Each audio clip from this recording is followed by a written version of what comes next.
Greetings. Peace be with you. So, what if I told you that there was only one habit only, that is blocking your ability to manifest a life that you love? Okay? And when I speak of manifestation, I know that we are all the manifestors of our reality. The only question is whether we are doing that consciously based on our own pure intention, or whether we are doing that unconsciously through external conditioning. And in this video, I'm going to be sharing with you the big picture that really gets to the core of how reality actually works and how we can leverage that understanding in order to accelerate our ability to create a life that we love. And like I said, there's only one habit that holds us back from creating that consistent progress. And once we can overcome it, is when we can start creating consistent, reliable, and predictable progress in creating a life that we love. Okay? Now, first and foremost, it's important to understand how reality actually works, because when we look at it through the lens of mainstream science, we can trace it back to Rene Descartes, who was a mathematician, also known as the founder of modern philosophy. And he's the guy who said, "I think, therefore I am." And in his interpretation of the way that nature and reality actually works was, on one side there was physical matter, on the other side there was human thought. And because his mechanistic model of how the universe works could not account for human thought, that actually led to the divergence of science studying the physical universe of matter. And he said that, thought is outside that realm, so that goes to the church, and that is the realm of theology, that is the realm of, priests and pastors, because that doesn't fit in with science, right? And that was like the first divergence between energy and matter, between human thought and the physical universe. And then came along Isaac Newton, who came up with his laws of the universe. Again, he was a proponent for the mechanistic model of the universe. He said that it all functions like a machine and everything is already working according to these predictable laws. And what this really did, this is something that we still are taught in the modern education system.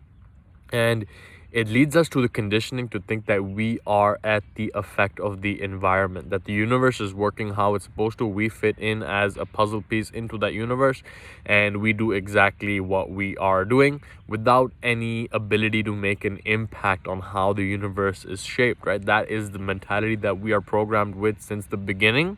And what this leads to is the victim mentality. It's very, very subtle. Okay, it's very, very subtle, but it's something that has been plugged into us since we were little kids, to think that, okay, we have no impact on the way that reality is shaped. And of course, this was shattered by what's his name, Albert Einstein, right? And he came up, he did a lot of work, but his most famous equation is E is equal to mc squared, right? Energy is equal to mass times the speed of light squared, right? And what that basically showed is that energy and matter are basically the same thing, that they actually come together and that they're not separate, right?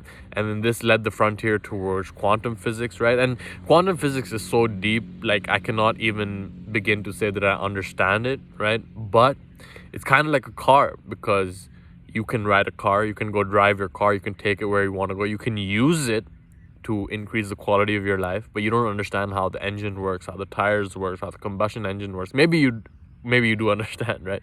But it's an analogy to say that we don't have to understand the intricacies of something to implement it and increase the quality of our life. And it's the same thing with quantum physics, because the one experiment that changed everything was the double slit experiment. And if you've been down on this path, you already know about it. If you haven't, it basically, they shine photons, which are particles of matter, through a slit in a barrier onto the wall on the other side. And what they found is that sometimes those photons behave like particles of matter, and sometimes they behave like wave functions. And what determines their expression is whether it is being observed or not. So what does this mean? It means that observation collapses the wave function into particles of matter. This is what is called as the collapse of the wave function, which means that reality as we know it, okay, exists in a wave of endless possibilities until a certain observation is made. Okay, now how does this apply to us? Well, understand that you are manifesting the life that you are living right now. It means that you are in resonance with the life that you are experiencing right now. The circumstances, the people, the situations that you find yourself in are in resonance with who you are. Otherwise, you would not be able to experience them. Okay? And you're watching this video right now because there's a gap between where you are right now and where you are capable of being, or where you want to be, where you desire to be, where you intend to be, where you hope to be, where you have goals of being. There's this gap. And what it really comes down to is understanding who you are is what you are experiencing. And who you are is a combination of how you think and how you feel. Okay, and we really dive deep into quantum physics. We understand there's this quantum field. It has also been called the alternative space. It has also been called the eternity archive. It has also been called, I think, the 0 point field is the same name for it, but it's like there's this metaphysical layer of information that contains the scripts and sceneries for everything that ever was, is, or can be, right? Even the multiverse theory, like there's infinite parallel realities. And the one that you are experiencing right now is the one that you are tuned into through the frequency of your thought vibrations and your emotions. Okay, so where are we going with this? Well, it really comes back to the number one habit that is blocking your manifestation right now, which is who you are. Okay, you are blocking your own manifestation by vibrating at a frequency that is not in resonance with where you intend to be. And let's say that you do make those changes, right? 1 week, 2 weeks, 3 weeks, you're making those changes, you're taking those actions, you are acting in alignment with the person that you intend to become. But understand that this occurs with a delayed feedback loop, right? Like it doesn't happen maybe 1 month, 2 months, 3 months, but if you consistently show up as that person that you intend to be, is when you actually begin manifesting a life that you love. Okay, so just diving deeper, like your thoughts send out an electric signal to this quantum field, right? To this infinite information structure, which is us tuning into it with our thoughts, right? Sending out an electric signal, and then our emotions, how we feel, sends out a magnetic signal, which then brings those back to us. Now, the problem that so many of us experience is that our thoughts and our emotions are not in harmony, right? We are thinking one thing, and feeling another, and yeah, this dog is right here. He's running away, and yeah, I'm not playing with you, dog. I'm trying to film a video. Okay, I don't want him to come up in my face, but our thoughts are saying one thing and our emotions are another. All right, so yeah, this dog is feeling my vibe right now, right? And our thoughts are saying one thing and our emotions are saying another, right? Like our mind is conditioned by external circumstances to go down a certain path. We have been conditioned through external societal programming, through family conditioning, through teachers, through all of this to, want something in our life, right? Like, oh, I need to get the 9-to-5 job. I need to go get the wife. I need to go get the high-paying money. I need to go do this, etc., etc., etc.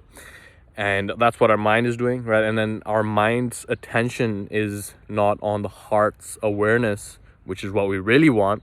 And that misalignment causes incoherence in the signal that we're sending out to the field, and therefore we create inconsistent results in our life as well, right? So the intention is to bring the intention of the mind to the awareness of the heart, of the soul, so that we can function in that harmony, right? Like this dog is pretty much in harmony right now, and he's chilling now. In the beginning I was like, yo, he's trying to get on my face or something, but that's really what it comes down to, right? Aligning how you think and how you feel with the future.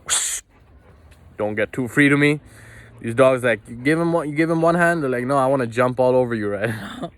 So how you think and how you feel, bringing them into alignment, right? Bringing the attention of your mind to the awareness of your soul, and then acting in alignment, in resonance with that, right?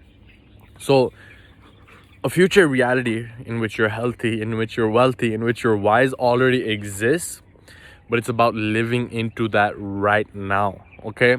So really it's about elevating our practice of gratitude, being grateful for that future that already exists in the quantum field, by allowing our thoughts to create a certain emotion, right? So it's like I think about that future, how it would feel, right? How I would be, how I would conduct myself, what I would do, thinking about that future. And then also feeling the emotions that are associated with that future in the now. And then you're elevating your frequency, you're elevating your vibration, right? Just by experiencing those emotions that are associated with that future point of view. And the more that you can do that consistently every single day, then it's like you're doing the same actions, but you're doing them as a different person. You're doing them through the lens of a different frequency. You're doing them from a different vibration. You're doing them from a different energy. You are vibrating at a different frequency, right? And the more consistently you can show up as that person, as your future self, then that is when you can begin consistently creating a life that you love. Rather than inconsistently taking one step forward, two steps back, you are a consistent person, right? The only reason that your manifestation is not consistent is because you are not yet a consistent person, right? Like your mind says one thing, your heart says another. You follow through one path for 1 week, maybe 1 month, but then you don't go over it for the long term, and then the results don't come. This is all about being a consistent person and breaking the one habit that is blocking your manifestation, which is who you are right now. Okay, understanding that who you are right now is not capable of creating the results that you want. You must become something more by first and foremost allowing the thought energy to get clarity around what that ideal version of you actually looks like, allowing that thought energy to create that emotional energy that feels into that future situation as well, and then conducting yourself in alignment with that every single day consistently over the long term and causing that effect. Okay, this old Newtonian mechanistic model of the universe was like, yeah, we're at the effect and our circumstances are the cause of how we feel right now. But as we shift into this quantum world, we are causing the effect by allowing our thoughts and our emotions to change the reality around us. Okay, so that's really what it comes down to at the end of the day, changing who you are, because the universe doesn't care what you want, what you wish, what you desire, what you intend. It only responds to who you are being right here, right now, which is a combination of how you think and how you feel. And that is something that you were totally in control of. And so many times it's like our heart wants something and our mind is like rational and analytical. And it's like, no, you could never get that, or you could never do that, right? But what if you could just let go of focusing on the how, get very, very clear on the what, right? Get very, very clear on the what, how it would make you feel, how you would conduct yourself, what skills you need to develop, what behaviors you need to exhibit, right? Very, very clear on that. And align your heart and your mind by following through with your intentions, with the heart's awareness, right? Your mind's attention is on the heart's awareness. You're not doubting yourself. You're following through with what you're here to do. And you stick with that consistently over the long term, reliably. You trust in the process, because right now you're like, yo, how can I even trust you right now? How do I know you're telling the truth? Well, the best judge is your own experience. Okay, like, don't believe anything that I say, don't believe anything anyone says. Be the judge to your own experience by showing up and conducting these practices again and again and again. Okay, and only when you become a consistent person, when you think consistent thoughts, when you feel consistent emotions, is when you will create consistent manifestations in your life as well. Okay, so with that, I'll conclude today's video. That dog in the middle kind of got me off track, but hope that you caught what I'm trying to deliver over here, because it's so important. It's so critical, and it can really change your life if you implement this gratitude practice of being grateful for the future that you intend to create. Okay, so leave a comment below letting me know your number one takeaway from this video. It's such powerful stuff, and this stuff that I'm continuing to work on, so I love opening up the discussion and seeing where you guys are at right now. Subscribe if you have not already, like the video if you like it. But with all that being said, I will leave you in the peace and power of the one infinite creator, and I will catch you in the next one. Much love to you. Take care.